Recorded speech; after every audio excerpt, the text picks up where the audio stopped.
Namaste. Good morning, everyone, and welcome. It gives me great pleasure to welcome you to the series in the month of September, organized by SSASP, that is Sanskriti Samvardhana and Samshodhan Pratishthan. And in this series, which we are having on Saturdays, today we have a very eminent speaker amongst us, Dr. Devasia M. Antony. I shall be introducing him to you shortly. But before that, let me take this honor and privilege to welcome the President of SSASP, Shri Dilip Karambalkar ji, the Executive President, Dr. Kala Acharya ma'am, our Coordinator, Dr. Vikas Gokhale, and all our eminent listeners, audience, who are present on the Zoom platform, who are there with us live on Facebook as well as on YouTube. So welcome to all of you. I'm sure that you are watching the series which is happening on Saturday since September. And I'm sure you recall the entire Sanskritotsav which happened last month. And I think some of us are still watching some of the series there because we keep listening from all of you. We keep receiving messages saying that the series was great and we look forward to more. So I'm happy that we are presenting this series of Saturdays in the month of September. In the month of October, we will have something new which we will duly announce. So with this, let me take the opportunity to welcome and introduce all of you to Dr. Devasia M. Antony. He is the Assistant Professor and Research Supervisor in the Department of Philosophy, Hindu College, University of Delhi since 2005. He has been conferred with a degree of Doctor in Philosophy by the University of Delhi, and his doctoral thesis has been Hermeneutic Understanding and Meaning in Religious Language. This is with elucidation with reference to Adi Shankara, Wittgenstein, and Derrida. So prior to that, the University of Delhi has also conferred upon him the MPhil in philosophy for the thesis that is Some Hermeneutic Reflections on Religious Speech Arts in 2002.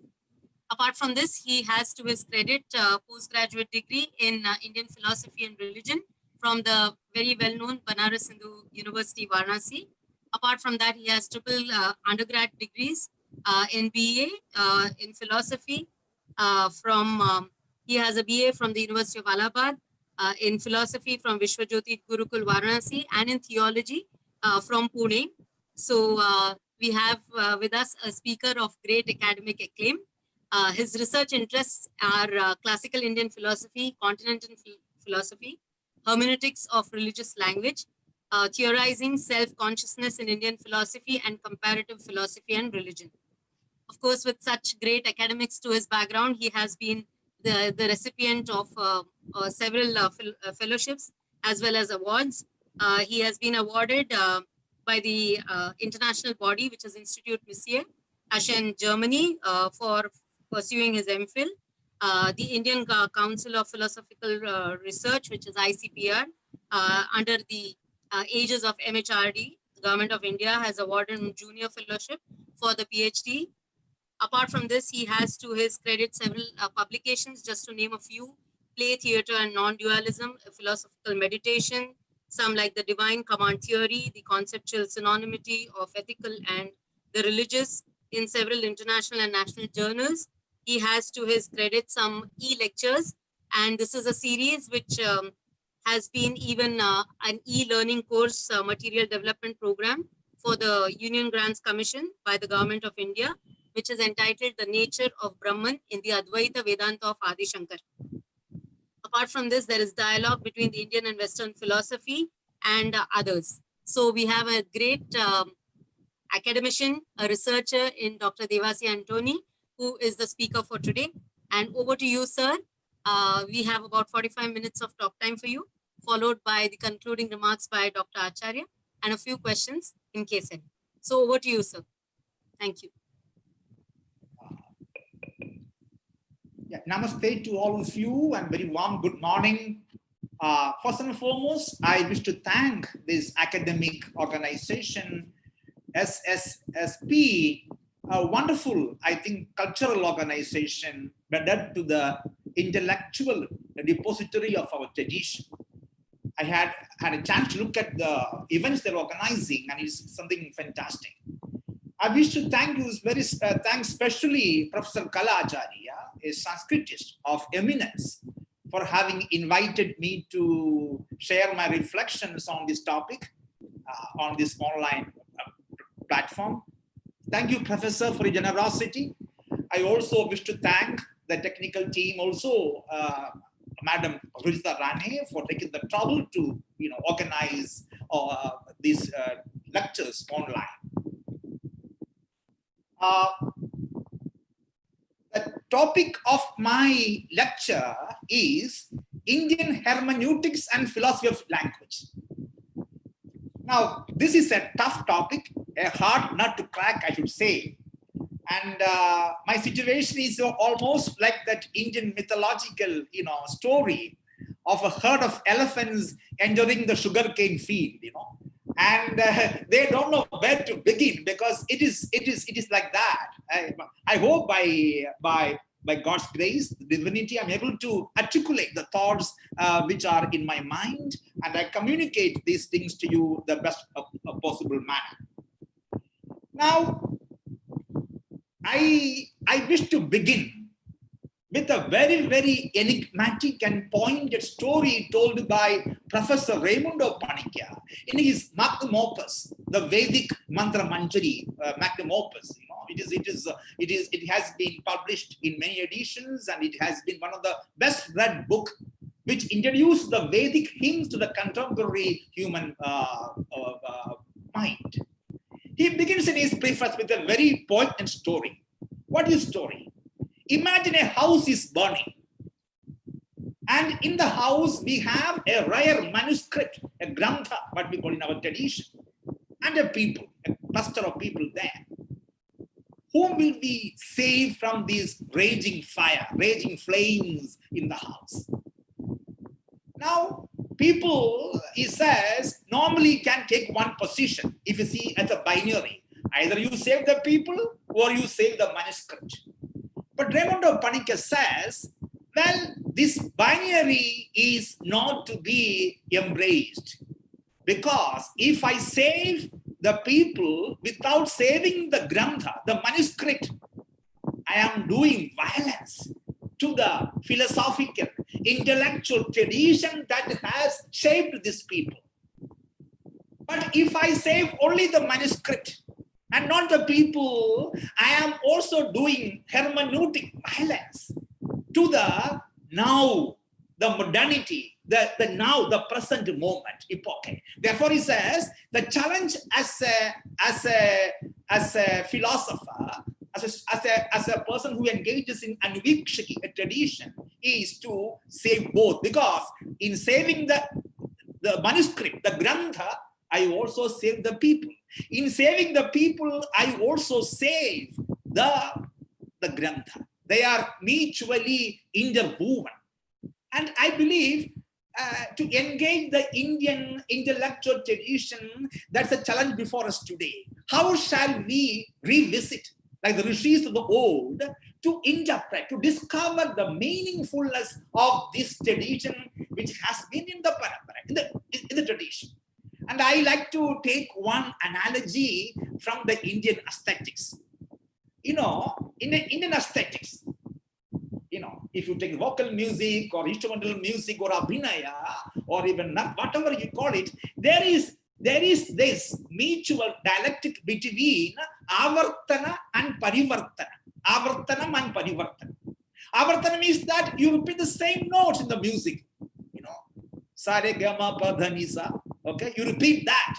But a musician, like the Pandit, the late Bhimsen Joshi, imagine, great.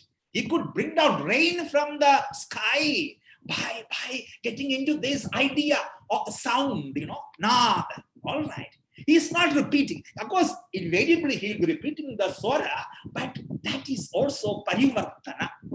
So here we have to keep in unison the two steps. The two steps. What is that? The avartana. Avartana means it might be apparently a repetitive exercise. But this repetition is also philosophically embodied to parivartana. Parivartanam.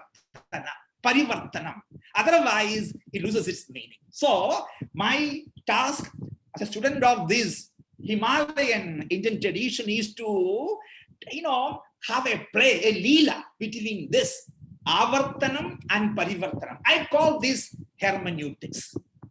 Now, somebody may frown at this word. Hermeneutics is a philosophical word coming from the Western but continental philosophy.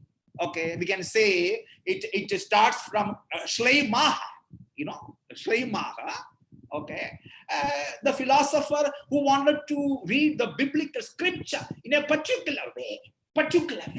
He said. Then he says, what is important is the language, the linguisticality.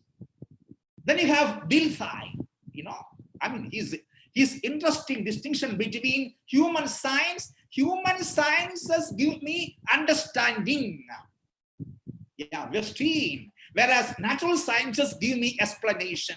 Well, one might question this, because the way I understand the text is not the way I understand natural object of my perception. Both are padarthas. But then we understand that. Then you have the famous, I would say Heidegger, the philosopher. I would say he says the human being finds himself or herself in a hermeneutic situation. You don't begin from what he calls zero. I remember in our Indian tradition, none of us hear Ramayana or Mahabharata for the first time. When we hear the story, it's already told. It is in our consciousness, the Indic consciousness, the Sindhu river, which flows. It has many versions. So we never hear it for the first time. No, we hear it again and again. Sravana. Then we do Manana. Then we do Vidhyasana, the steps in hermeneutics. So one might ask me, aren't you committing a category mistake by juxtaposing hermeneutics, a Western philosophical category, the Indic tradition?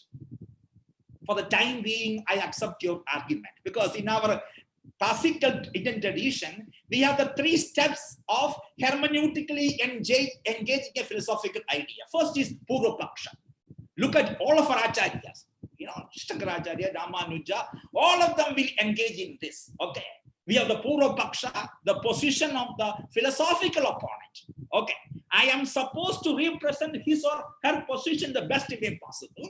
Then you have what you call the Kandana. What is the Kandana?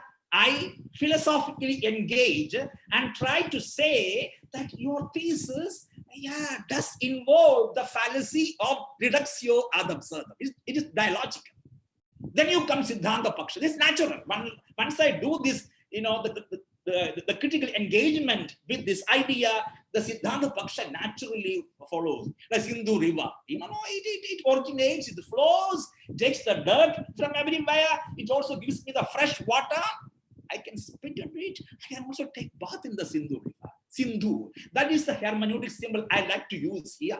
Then it means the sea. This is it. That is one. Now, in the Indian philosophical world, 2 authors have very importantly emphasized this idea. One is Professor K. Sachidananda Murthy. He has authored a book called Sutyartha Pariyalochana. That means the closest Sanskrit idiom for this word is Artha Pariyalochana. And normally the Vedic canon is seen as the embodiment of this tradition. Vedic, I am not here at present. My idea is not to post the Vedic vis-a-vis the non-Vedic or anti-Vedic. No, that's a different way of what you call imagining. For me, I like to see the Vedic corpus, the corporeality of the Vedic mantra as the womb of the Indian intellectual effort at Anvikshaki. Even the Buddha, I would call him as rooted, though it is traditionally not understood as it is Gnostic, etc. Fine. I would say no. I think one can find it's the Rishi Parambara. Who is the Rishi? The Rishi is the one who has got Rishatva. What is that? Mandradishta. He sees into reality. He interweaves the seemingly apparent conflicting positions because of his or her adhikara bheda. That is it. He sees that. And this is the rishatva, the capacity of being mandra drishta. Mandra drishta. One was seen into the whole reality. So I like to see hermeneutics in the Sanskrit tradition as Artha Pariyalochana. In fact, Professor K. Satyananda Murthy has, as I said earlier, as a book, Shuddhyartha Pariyalochana.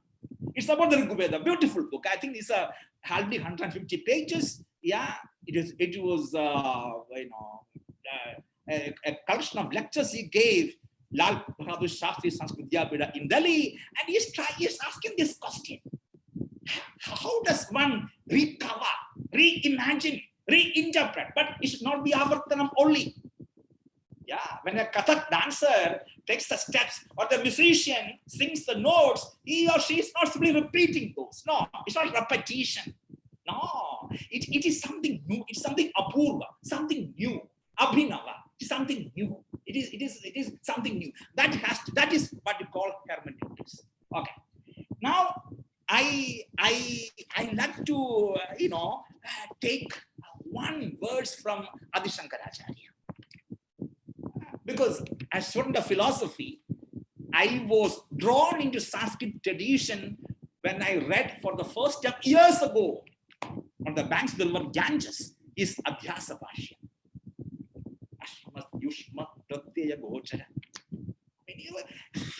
He's trying to understand the hermeneutics of this.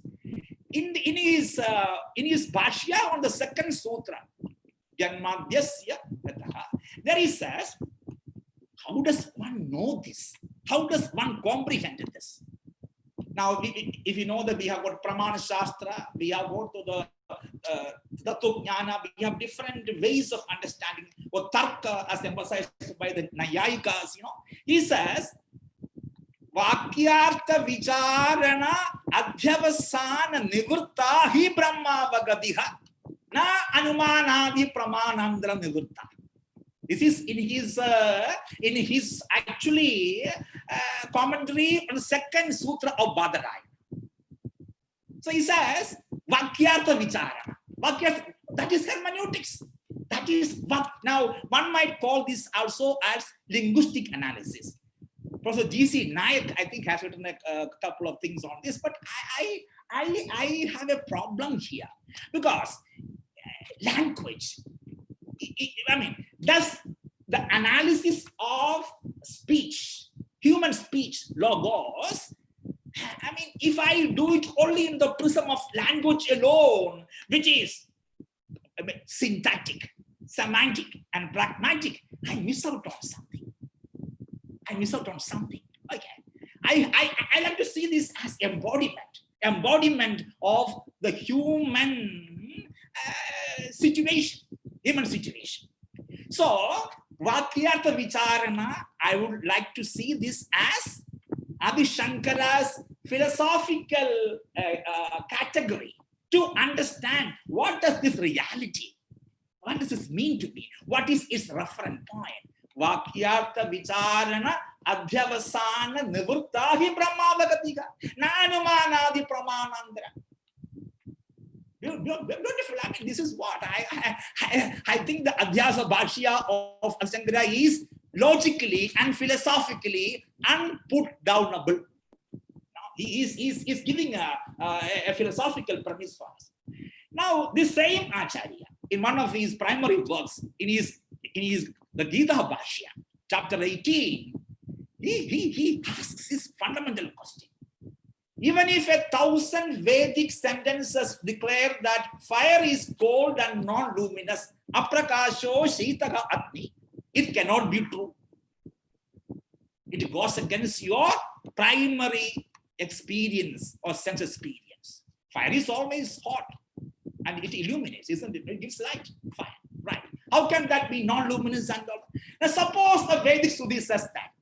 See, hypothetically, is arguing. Suppose the Vedic Sudhi says, then one has to devise a different way of construing the meaning of the Veda, because the domain of the Sruti is not the pramana of the Loka the world. Okay. Now, he's not saying that, well, it is irrelevant to the Loka Vyavahara. No. It is important. It's important. But one has to discover a meaning. So he has to find, we call it Lakshana. I would say, if a time permits, I will come to that. It is the Lakshana. Okay? Yeah, implication. Because when the primary meaning fails, one has to take to Lakshana. This is what he says. Now, therefore, now as I said, in the beginning, I accepted my Purvapakshi's position. It's a category mistake.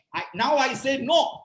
Yeah, that is because the Purvapakshi believes that the hermeneutics is either commensurable or incommensurable. Thomas Kuhn's famous work, the structure of scientific evolution, the paradigm shift. I would, as student of philosophy, I would say that no two philosophical ideas are either completely commensurable or completely incommensurable.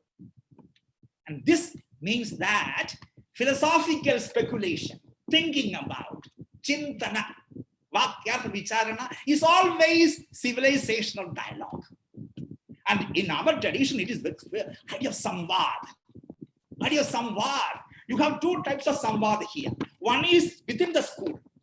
You have the text, let us say, sutra, the famous, the basic fundamental aphorism of a particular system. If I take Vedanta of Adi Shankaracharya, is called Kevala Advaita. You have the primary text would be the primary works of Adi Shankaracharya. That is a Brahma Sutra Shankara Bhashya, which is, no one can doubt that. That is even Karl Popper's, works in philosophy that is seen as the indubitable work of Adi Shankaracharya. Okay, fine, that is it. Then you have, suppose you take, the Bhashyakaras after Shankaracharya. You have the Bhamati, like Vajaspati Mishra. That is also on the first four sutras, Tadu Sutri. Imagine. Now you find a conceptual flow for simple logical sense. If Vajaspati Mishra is saying exactly what Adi Shankara is saying, it will be tautological, isn't it? No, it will be repetitive, no. But there is also parivartana. As I said, hermeneutics is like the Sindhu river. It flows. Yeah, it flows. At some juncture, it could also accept the dirt. It can transform that into something good. Something good. It gives me fresh water for drinking and bathing. Then it meets with the sea. Yeah, that is it. It takes. Then you have also the Vivarna Prameya Sangara, Vivarna Prasthana. Then you also have the Vartika tradition. Look at the way the Indian mind has thought through. It's a beauty. That's why the Indian intellectual tradition is an epitome of intrinsic pluralism. Eko ham bahusyam. The Vedic Rishi already said, let me be many. Let me be many. Now that brings in me another hermeneutic principle. Now, if I say, I like to know this reality, there are primary two conditions, Bheda and Abheda. Okay. What do you call the Bheda and Abheda? Okay. Even Advaitin has to accept what you call the Bheda at the Vyavaharika level. Yeah. I cannot say I am my Zoom, screen here on my laptop, MacBook Pro. No, I'm not, obviously. All right. Now, there again, the Indian, Muni, the Rishi, has thought about the differences in identity. Three types of differences. One is Swagata. One is internal difference. Now, my hands are not my feet, obviously. My heart is not my liver, etc. Internal Swagata.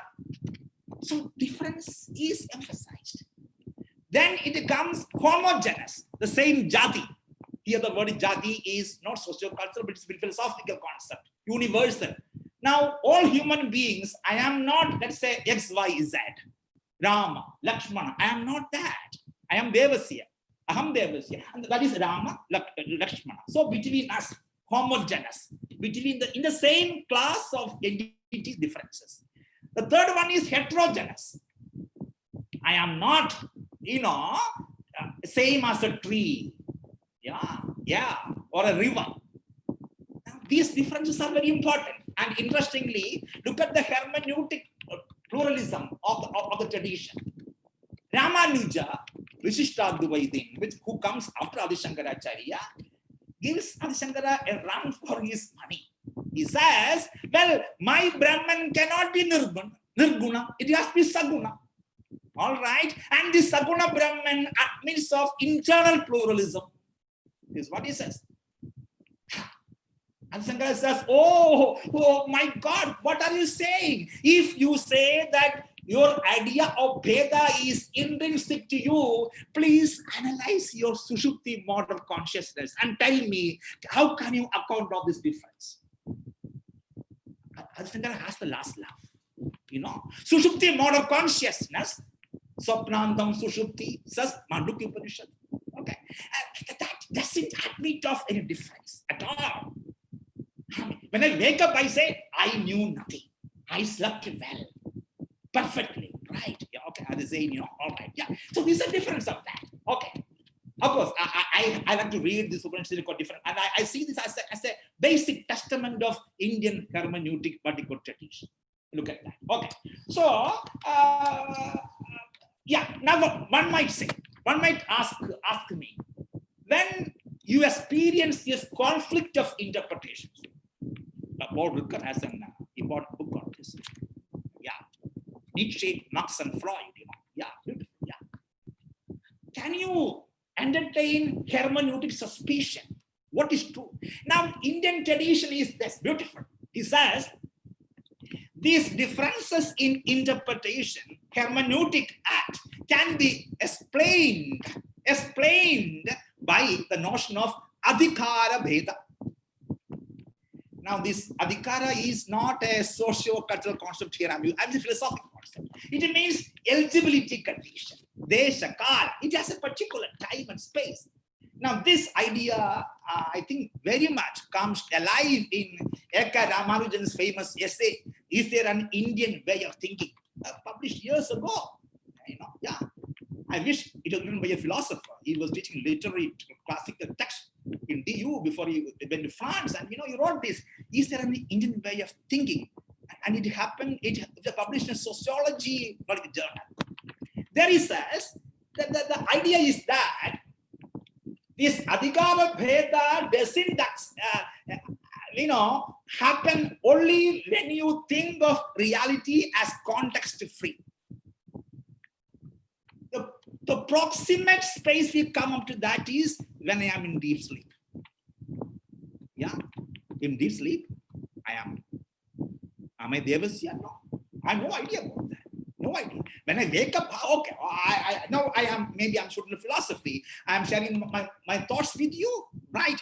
So the context-free self, what do we call it? Self, reality, Atman, Brahm, Tadegam, Tat. Look at that. Our Indian tradition uses the neuter gender, Tat, that, Tat, yeah, Tattvamasi, Tat, yeah. It is something very significant. It is, yeah. And that becomes indeterminate. So, this is the idea, adhikara. So, adhikara bheda can be applied only to context-sensitive interpretations. Look at our everyday life. When I am teaching, I am a teacher. Also a student. When I study, I'm a student. When I go to, buy something in the market, I go to the shop, I'm a customer. I buy something from there, Yeah. Yeah. When I talk to somebody, I'm a conversationalist, Right? It could be, many. If somebody were to ask me, will the real Devasia please stand up? What will I do? So this is the hermeneutic pluralism. So hermeneutic pluralism and conflict can be resolved by entertaining the idea that reality can be constructed as context-free and context-sensitive. Yeah, this distinction is important, very, very important. Otherwise, we will have problems. So conflicts are there, yeah, but they are resolved at a different level. And they are not seen as conflicts. They're seen as intellectual footmarks. intellectual pathways to understand reality. Yeah. Now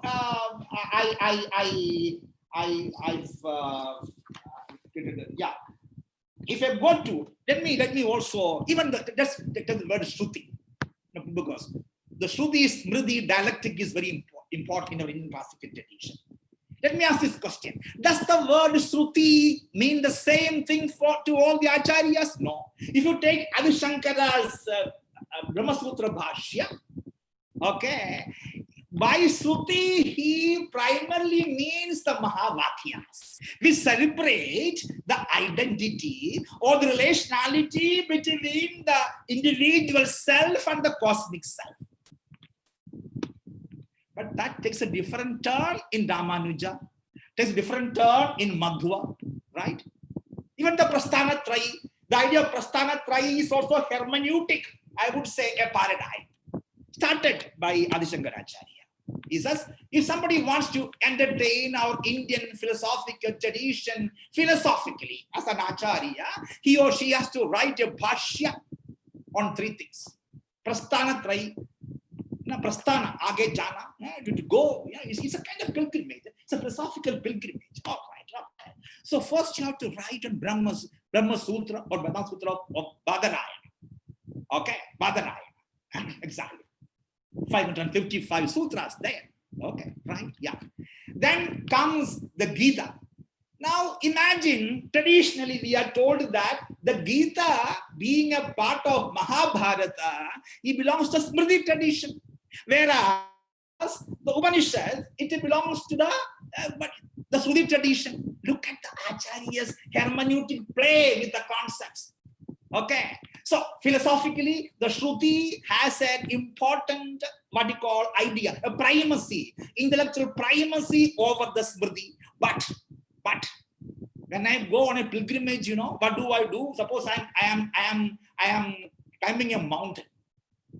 If the mountain is so smooth, I cannot climb the mountain at all. I'll fall down. Like, thank God it is very rough. Okay, yeah, pilgrimage is always very tough and rough in one sense of the word. And I take a lot, right, a stick to help me, to wade through this passage. And then that comes, these three texts are like that. So here you have again the dialectic. Because if I engage with an ordinary person, in the Indic, subcontinental human predicament, what moves in his or her consciousness is the Smriti text. Look at the Gita. Look at the Ramayana. I mean, in North India, people wish you Hey Ram. Right? Isn't it? Ram Ram, they say that. Even they repeat twice. Okay? Interesting. All right. So this gives me a clue to the Indian intellectual tradition, the philosophical hermeneutic. What is this? Yeah, this is not only language. It takes me to the Indian primal consciousness. Right? In that sense, I am bewildered spiritually when I read Mahatma Gandhi. When the assassin came to him to shoot him, what did Mahatma Gandhi said? Hey Ram, I see this as a radical testament on the embodiment of the hermeneutic aspect of our tradition. When death comes, if that reality which weaves everything together is on my lips, yeah, as they say in Hindi, beda par ho gaya. This is it. So this is what, it's something. And this is what I'm saying that. Okay. So when I come to this, so the tradition of what you call the Shruti and what you call the Smriti. So the popular, the classic, the dialectic is kept in a kind of healthy tension, a creative tension. One is not inferior, one is not superior. No. It's like when I go for a walk, no? If I keep both my feet same position, I cannot walk. The hermeneutics of walking, it's a philosophical journey, okay? It applies to text too. I have to, when I walk, sometimes my right foot is ahead of my left foot. Superior, inferior? No. Kalakram, it's a kala. It's a kind of a philosophical pilgrimage. So Shruti. So what I want to say is that if you look at very, very minutely, microscopic lens, the intellectual engagement of a tradition, which is metaphysical in a sense, I would say that, you get this pluralism, which is not, a problem. It's a problem in appearance, an apparent problem. Yeah, but it is a virtue, a philosophical virtue, a spiritual virtue. And this is what? So the Smriti and Shruti, the dialectic is also hermeneutically solved by Acharyas, I would say. But then one should be very careful. Adhikara, as I said, Adhikara Bheda, we have to locate that within the philosophical matrix of that particular Acharya. I cannot, otherwise I will be committing the fallacy of anachronism, Yeah, I cannot do that. Fine. Now, so in dealing with the hermeneutics, okay, what do I engage with? I think there are 4 philosophical ideas I have discovered by God's grace by engaging Indian philosophical tradition. First is orality. I mean, look at the Indian mind. They could memorize the Vedas and Upanishads. Terrific. The pen drive was here, right? The pen drive was here. And to make it perfect, they had also the auxiliary Vedas, the Shastras, all the Chanda, etc. All have to, the Vyakarana, all have to learn it. Imagine. That is really orality. Now, this orality is very, very fundamental to hermeneutics. Very, very important.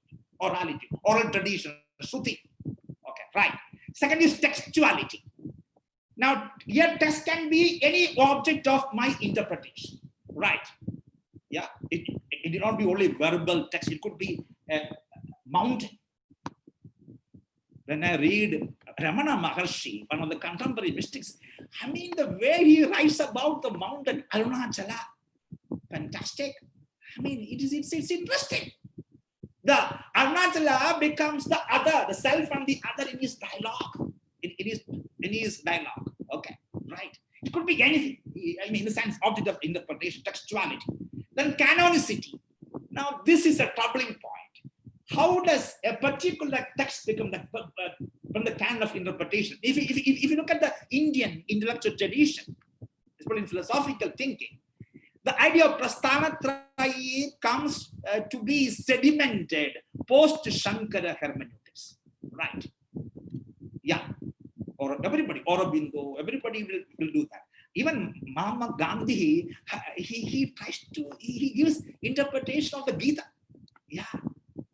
In fact, the idea of anasakta karma, he develops. And therefore he calls the Gita my mother.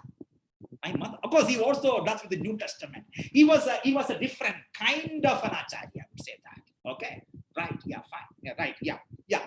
Then comes rationality. This is a troubling concept. What is the place of rationality? Tarka. If you look at the Nayayika term, you'll be tarka. Okay. What is tarka in the philosophical hermeneutics of the Indian tradition? Again, I say, for example, if I take Adi Shankara, the role of tarka is ambiguous. He says there is no point in going after shushka tarka. What is shushka tarka? Empty logic, a dry logic. He says very clearly in his intro to Adhyasa Bhashya. Imagine Kapila, who is author of Sankhya, he is very clever than me, and he comes and tells something, So shushka tarka will not lead you anywhere. It is ad infinitum. Yeah, ad infinitum. In fact, I think the similar point was mentioned by Kant. He speaks about antinomies of reason in his critique of pure reason, right? When one mistakes the constitutive principles vis-a-vis the regulatory principles of thinking. Okay, right. And the Buddha, Siddhartha Gautama, who became the Buddha, the enlightened, when he terms that metaphysical questions are avyakrita, he's indicating the same thing. Empty logic has no existential content. Yeah, empty logic, like Akasha Punja, all right? Or square circle. In my class, I use the word square circle. I can use the word particle square circle, but we know that that term is logically not existent. It has no ontological reference because one idea excludes the other. All right, yeah, fine. Now,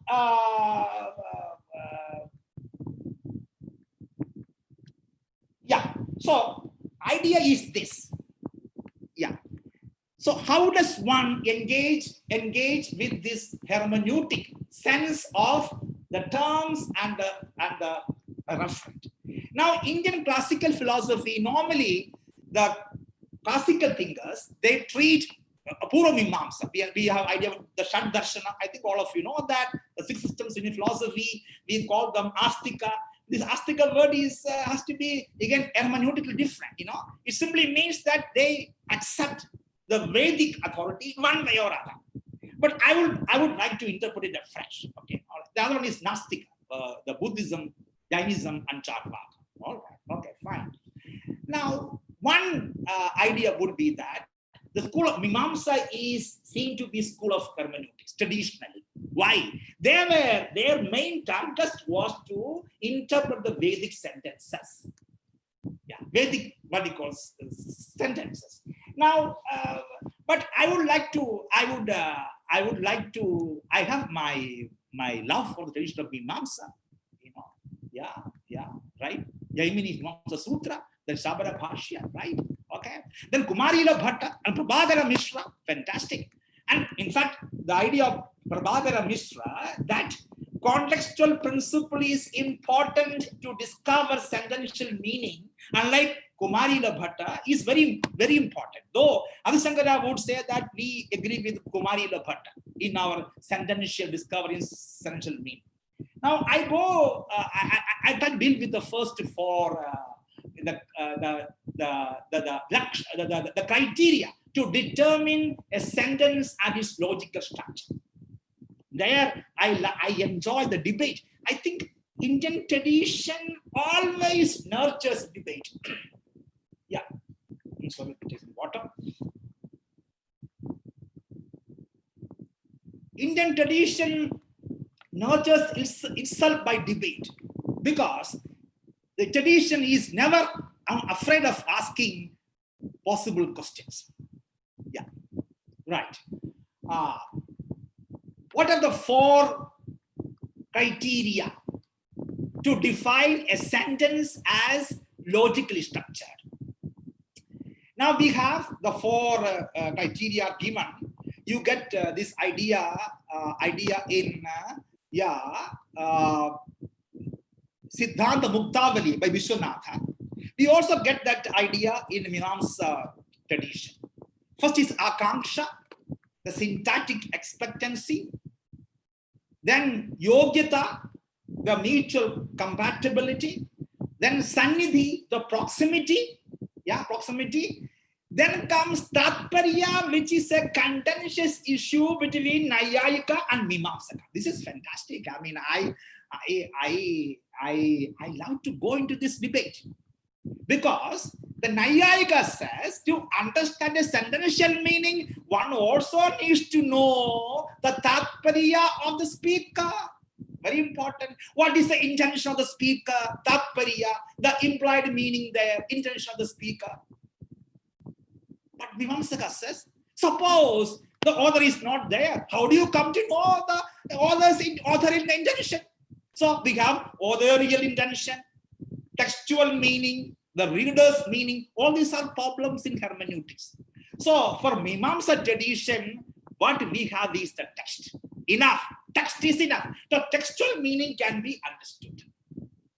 But in my philosophical foreign hermeneutics, I have a kind of philosophical leaning towards the Nayayika position. Yeah. So how does one understand? So we have Akanksha, we have Sannidhi, we have Yogyata, and Tatparya. Tatparya, as I said, is a problem because Mimamsa doesn't accept that, whereas the Nayayika understands that. Okay. Now let us come to, I am not reading a paper because I believe you read a paper like this, it will put you into Sushupti. So I thought of, discussing the issue, which I work out. I never but claim my insights to be dogmatic. No. I'm still on the journey. I'm still a pilgrim in this big sagara, the ocean of Indian intellectual tradition. Now, let me ask this question. As from the philosophy, when I read Adi Shankara's introduction, Abhyasa Bhasha, we already said that, when I come to his first sutra, Athado Brahma Jijnasa, okay, how does he interpret the word Atha, henceforth, therefore, etc., English meaning of that?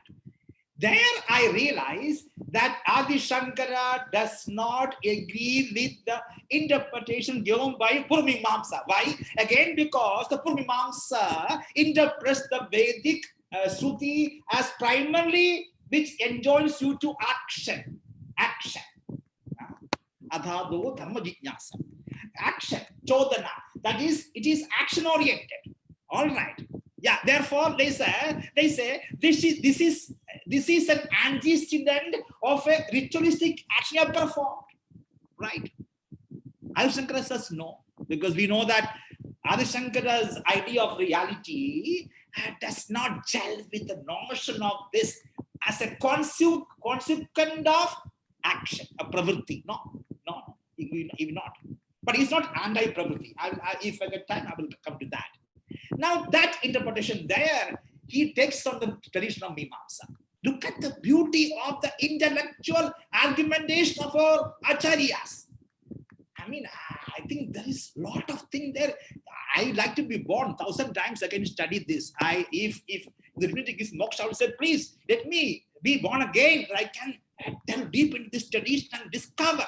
It's a leela of the concepts, Leela. This is hermeneutics. It's a play with the concepts, Yeah, which is based on nishkatrutva, very important. Non-human agency. No, I am only a small peck in this chain, in the sense. Okay. Now, Atha.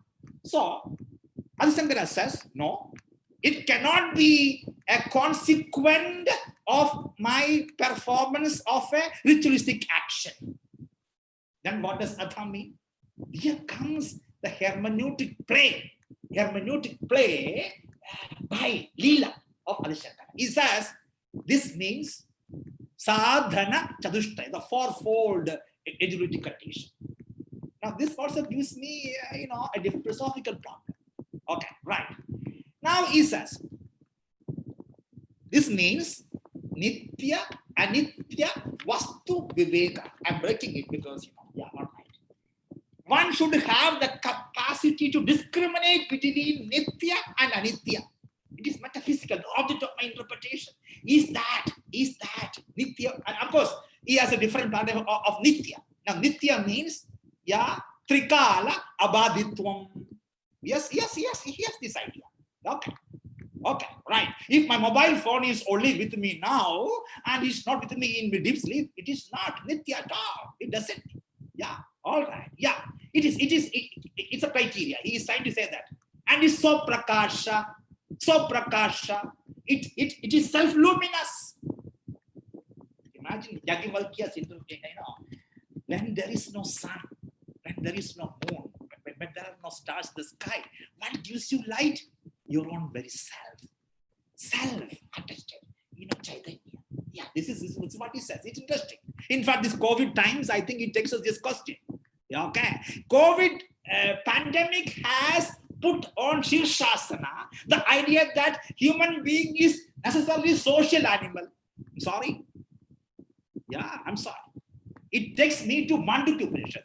I define Mandukya as the frog, the wisdom of the frog. Mandukya.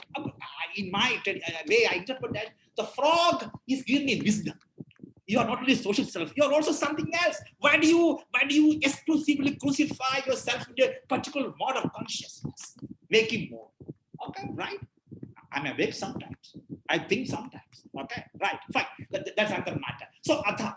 So, Nitya, Anitya, Vastu, Viveka. Viveka means discriminatory, not any knowledge. Discriminatory knowledge. It is normally akin to the Hansa, in our mythology, a bird which can discriminate the mother bear in milk which has more water sometimes, milk and water. Okay, it gives you milk from water separate. All right, this one. Okay, yeah. Or it's also called Nira Kshira Viveka. Fine.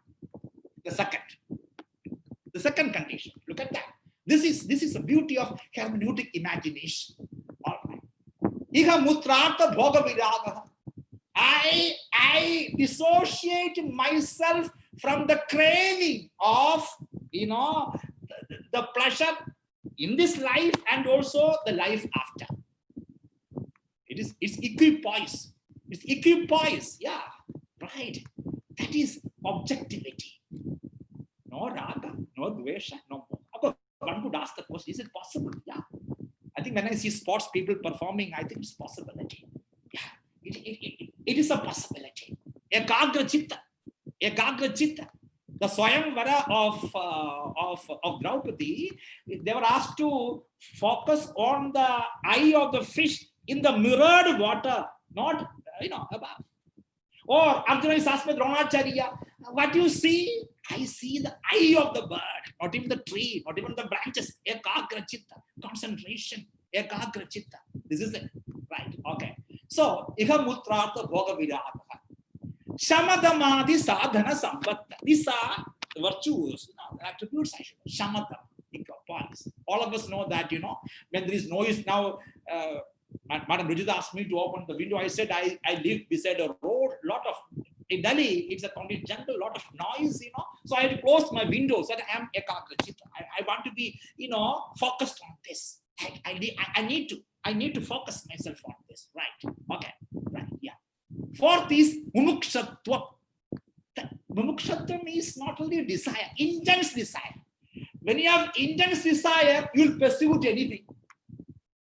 Let there be any pratibandha, any bhada, you won't mind. You will pursue it, whatever it is, right? Intense. Now, let me ask this question. Now, this comes in hermeneutical understanding.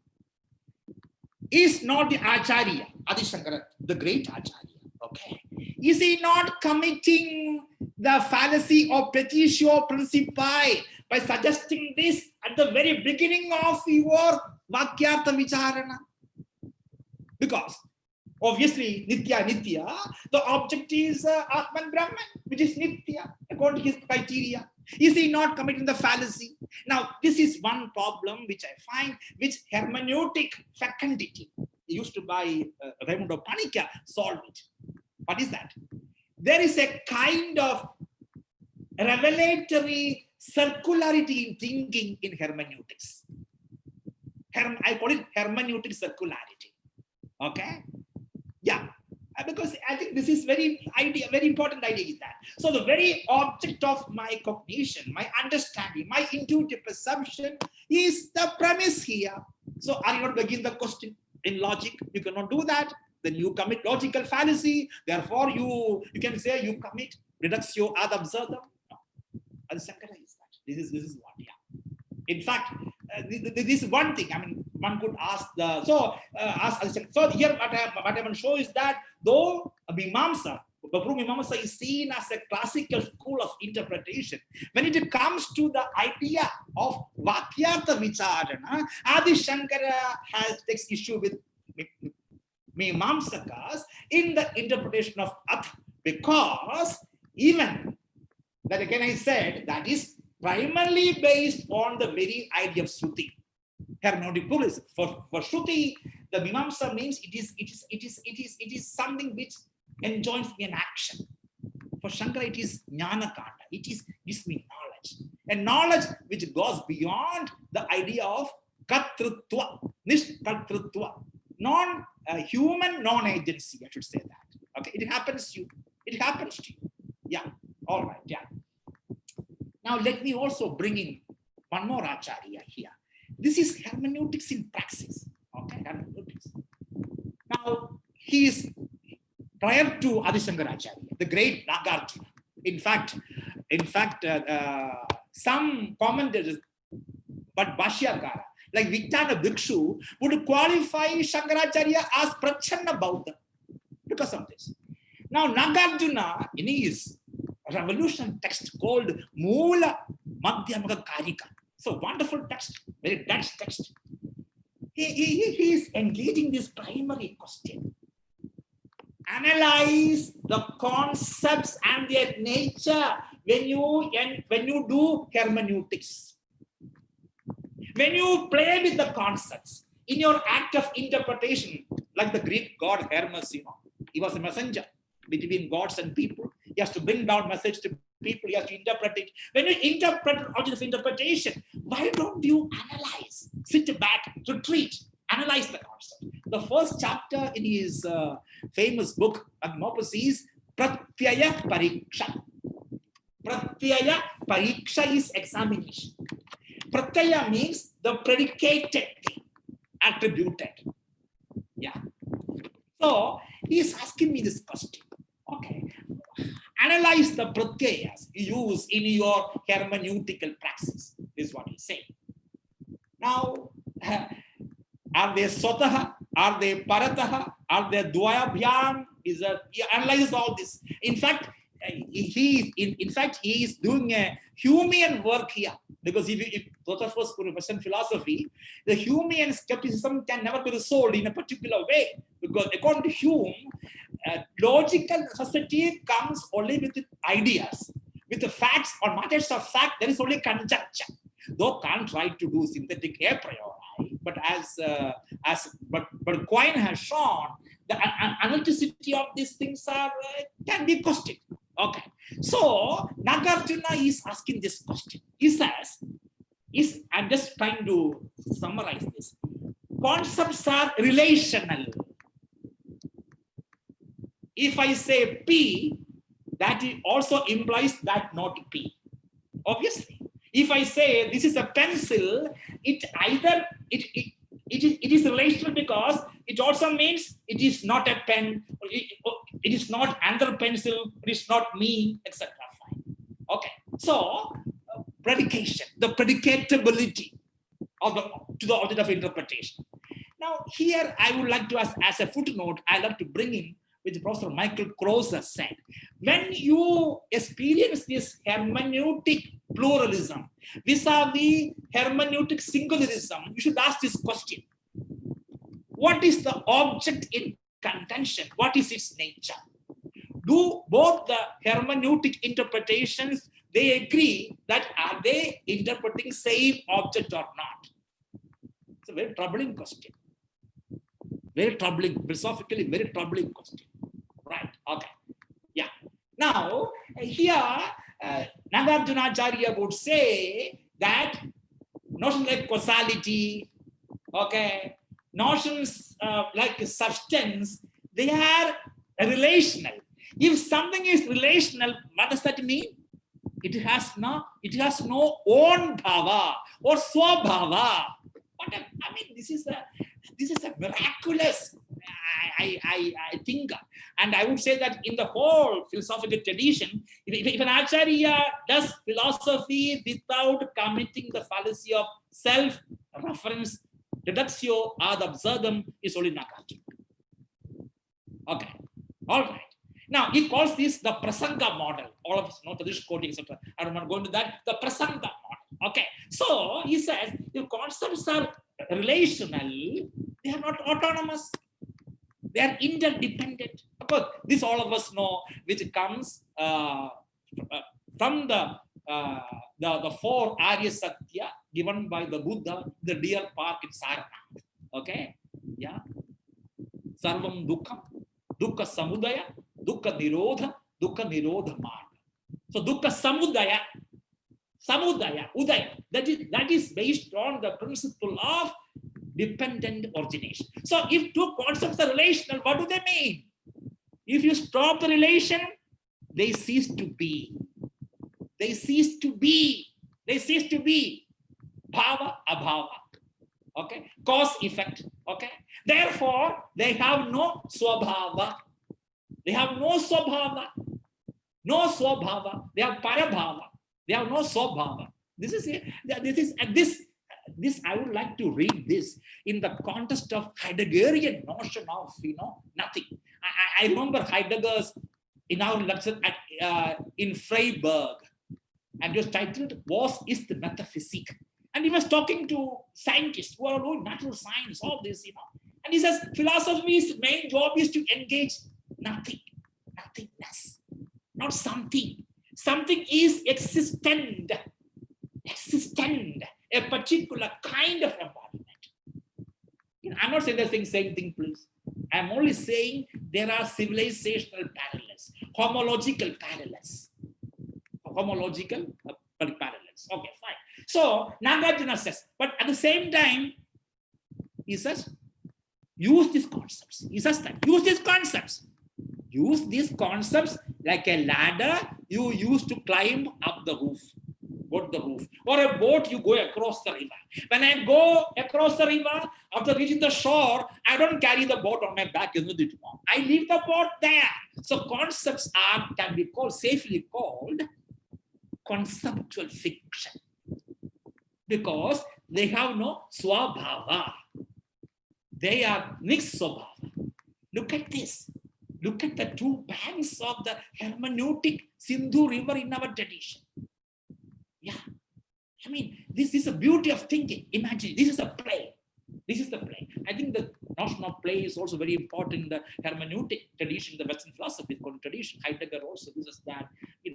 Other philosophers too has the idea of a play. The potter plays with the mud, kumhar. The pot comes. The gardener plays with the plants in the garden. There are flowers coming in.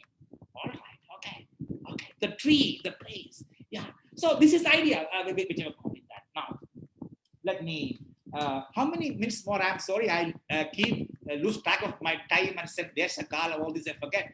Yeah, please. How many minutes more? I don't want to go beyond. Yes, I can't hear you. Please. Sir, request you to wind up. Okay. So okay. That thank you. I said I see that's what divine is a divine intervention. Asking me to ask you how much time is left. Now, let me just wind up. I mean, why? How do I see Indian traditional hermeneutics? Right. The classical tradition. I mean, By the way, I don't contraposit tradition with the modernity, please.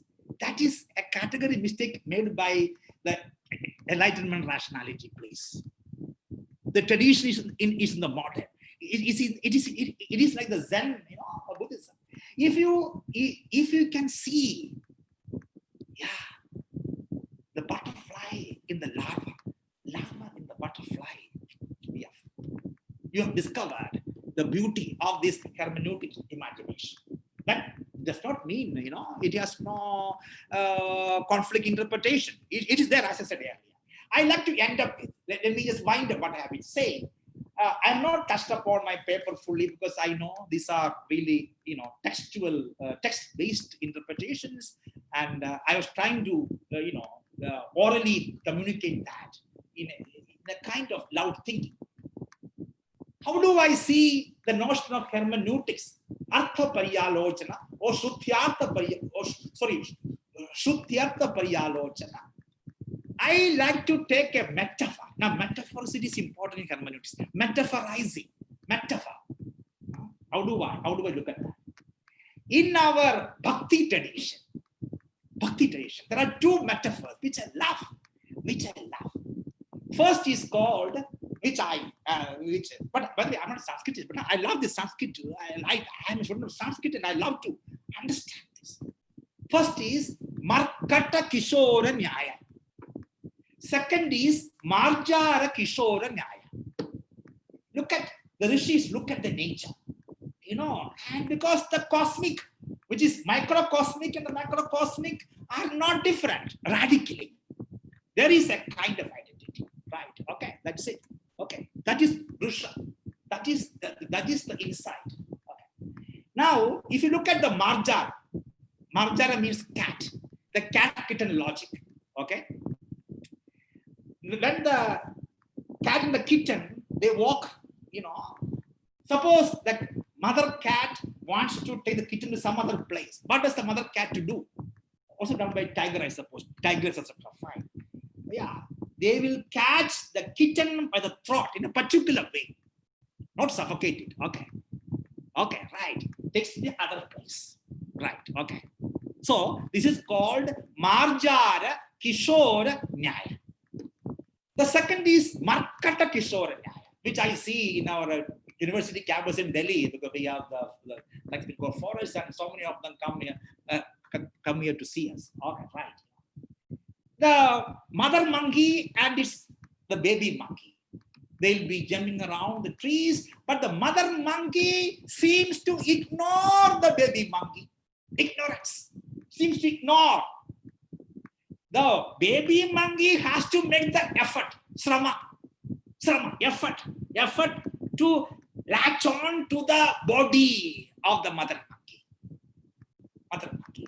This is, I would say, the best metaphorization, as far as my reading goes, about the hermeneutic play of the concepts in a tradition. So it's up to you. You can choose to be either take to the Marjana Kishora Nyaya or Markata Kishora Nyaya. I like to metaphorize the Marjara and Markata as the Indian intellectual textual tradition. The Kishora, you and me, you try to understand, and you like to engage with the text. So it depends on your temperament, philosophical, intellectual temperament, what you choose to be. And this is the Leela, which I call hermeneutics in the Indian philosophical tradition. And I believe this gives me an insight into the hermeneutics as I see employed by the acharyas in our tradition. And as I said, as for students of philosophy or any discipline, but we do, our job is not only avartanam, repetition, but also parivartanam. The Sindhu river, the river flows, it takes along with us all that is there. It gives me also fresh water to drink, to bathe in, and it is mixed with the sea. And that this tradition is based on the rishis, mantra drishta. They are seen into that, and they weave together, and you will find the plural, the tributaries of this what you call river, but in our textual traditions. With these words, I wind up my talk. Thank you so much. Thank you so much, sir. This topic is extremely interesting, and the perspective in which you presented it really makes it even more so. There are one or two questions, but before that, I'd like Dr. Kalacharya to please speak a few words. Hello? Can you hear me? Yes, ma'am. Sir, I was really impressed by your exposition of hermeneutics. And you made me nostalgic when you mentioned Raimundo Panikkar and his Mantra Manjari, because I was in association with him at Spain. He used to teach a small group of Sangama as his cosmocentric reality, and I happened to edit a book, Raymond Panikkar, His Legacy and Vision. And for editing that book, I had to study Raimundo Panikkar's work so thoroughly. And it is so difficult, Raimundo Panikkar's works. If we say we understand, then that sentence has to be interpreted in the light of hermeneutics, I say. I think so. Sir, as you had talked about hermeneutics, for our audience, I want to make a few comments or additions. The term hermeneutics is derived from the Greek word, and that Greek root actually means to express a thought by means of words, or to interpret, or to translate. While we study scriptures, there is and while we study scriptures, there is always a yawning gap between the revelation or the composition, as the case may be. And that's why they are unintelligible to us. And here comes the role of hermeneutics, which is the science of interpretation, especially of scriptures. And it is the Greek god Hermes who had got the mission to interpret what the gods had to say to men. And in Western thought, we find Plato and Aristotle. And as you said, that in the 19th century, it became a full-fledged science. Hermeneutics became a full-fledged science, which applies not only to textual material, but also any kind of, as we were talking of vakya, etc., any kind of linguistic communication.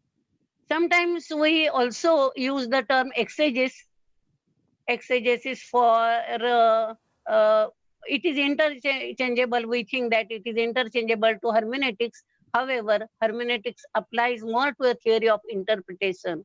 And exegesis is the practical action of interpreting a text by using a particular hermeneutic theory. And that you have shown in your interpretation of Athato Brahma Jinyasa. What does Shankaracharya mean by Atha? And to add to it is that what he means by Atha, Patanjali doesn't mean it by when he says Atha Yoganushasana. There comes hermeneutics, actually, the role of hermeneutics. I want to make just a point. You talked about Purva Mimamsa, and Purva Mimamsa always thinks that Sanskrit is a sacred language and it has to be, all the scriptures have to be interpreted, and it is Purva Mimamsa who has given us the science of hermeneutics, if we at all use the word for Indian tradition. And Purva Mimamsa says Upakramopasamharu, how to interpret a particular text. They have given a verse in which they say that Upakramopasamharu Abhyaso Apurvata Phalam Arthavadopapatticha Patticha, I'm sorry, Arthavadopapatticha Lingam Tatpare Nirnaye. That is the Upakrama. We have to find out what is the commencement of the work. Upasamhara, what is at the end author says. Abhyasa, what does he repeat throughout his text recurringly? And Apurvata, what is the uniqueness of his topic? Phala, what is the fruit? And eulogy, what is Arthavada? And Upapatti, that is the reasoning. Actually, if these 6 things are applied, these indicatory marks, they are called Lakshana in Purva Mimamsa, Shadvid Linga they call, and even Madhusudan Saraswati in his Vedanta text has used this term. So these are the indicatory marks for interpreting a particular text in Indian tradition. And you were talking about Shankaracharya, and to Shankaracharya also had to accept, we all think that he negates the word, but it is not like that, because from Taittiriya Upanishad, he had to take, when he had defined what is Brahman, then in that Taittiriya Upanishad it has been said, Yato hi imani bhutani jayanti, yena jatani jivanti, yam prayanti abhisamvishanti. And that's why he had to accept the reality to a particular extent. We can say that reality of the fiction of the world. I don't want to go in deep in that because we have already crossed the time limit. But it was very, very, what do I say? That it was very intelligible and very beautiful exposition of hermeneutics for one and all, those who know it and those who do not know it. Thank you very much, sir, for your exposition. Thank you so much. Thank you. Yeah. Thank you, ma'am. There are 1 or 2 questions in the chat, and I'll just take them so that, Bhanu Vashist has asked how to know and identify Shushka Tarka, and how to make a person doing it realize the same. That's really a good one. And propaganda is basically propagating Shushka Tarka, and masses seem to consume it massively. So is there any way to simplify this to the level of masses who is actually the victim of Shushka Tarka? Very true. I mean, Shushka Tarka here means that your argumentation, the methods you use in argumentation, they do not have a particular purpose. You are using Tarka for its own sake. Its own sake. This is what normally it's like. I take a knife or I take something, yeah.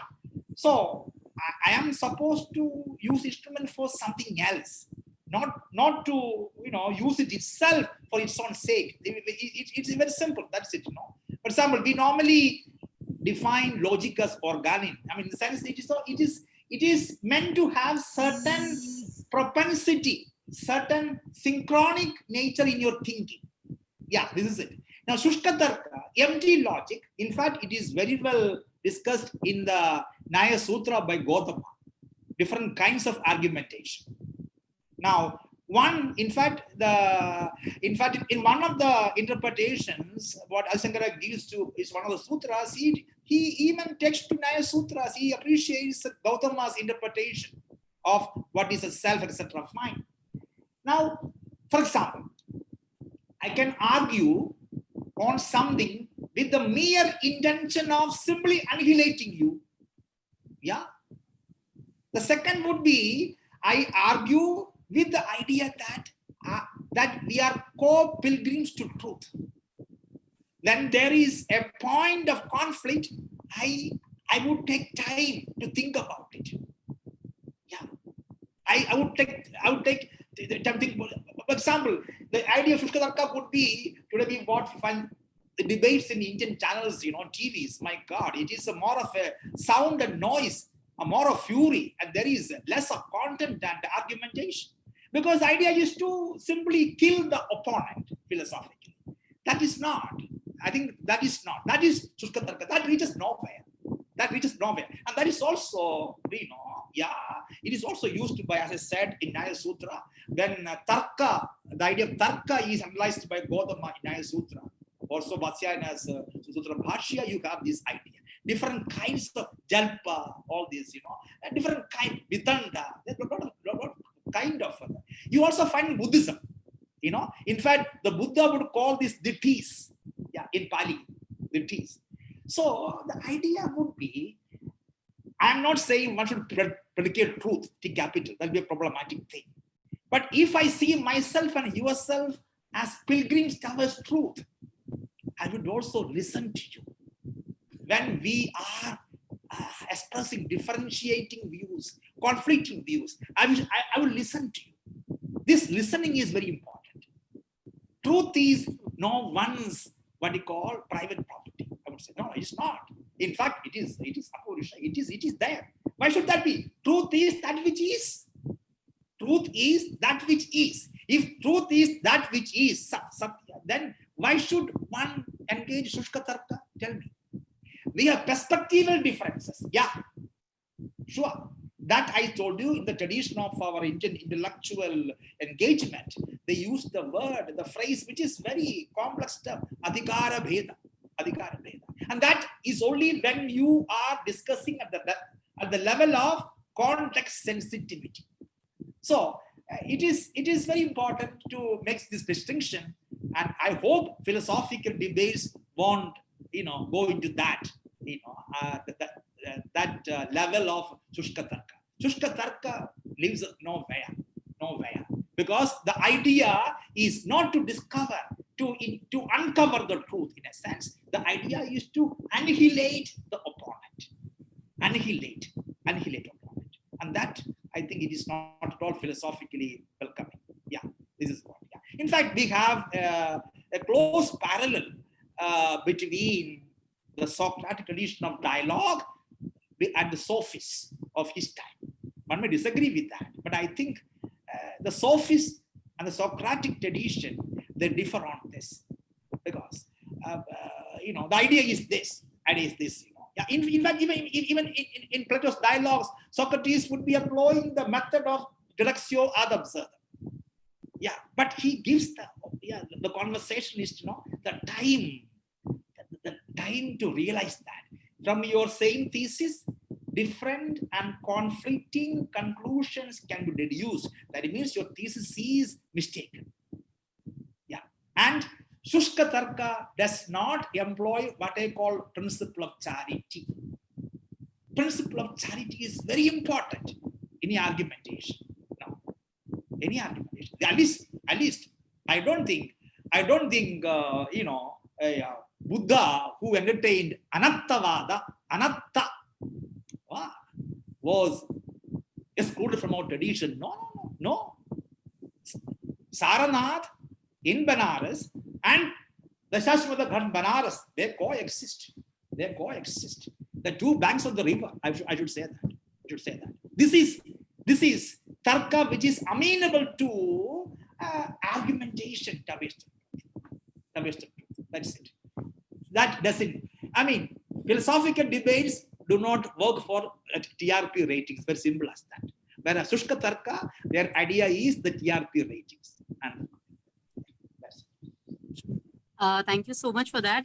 There are a couple other questions, but since we are actually pressed for time, I would maybe just send you the snapshot of the chat so that you can take that question offline and the person can get in connected with you. And you could answer that even on the Facebook chat if at all. So I'll put it up there. Right. Thank you so much. And with this, I am extremely...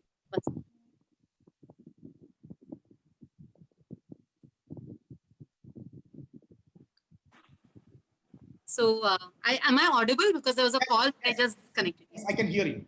Yeah, thank you. So thank you so much, Dr. Devasia. This was absolutely an intellectual treat.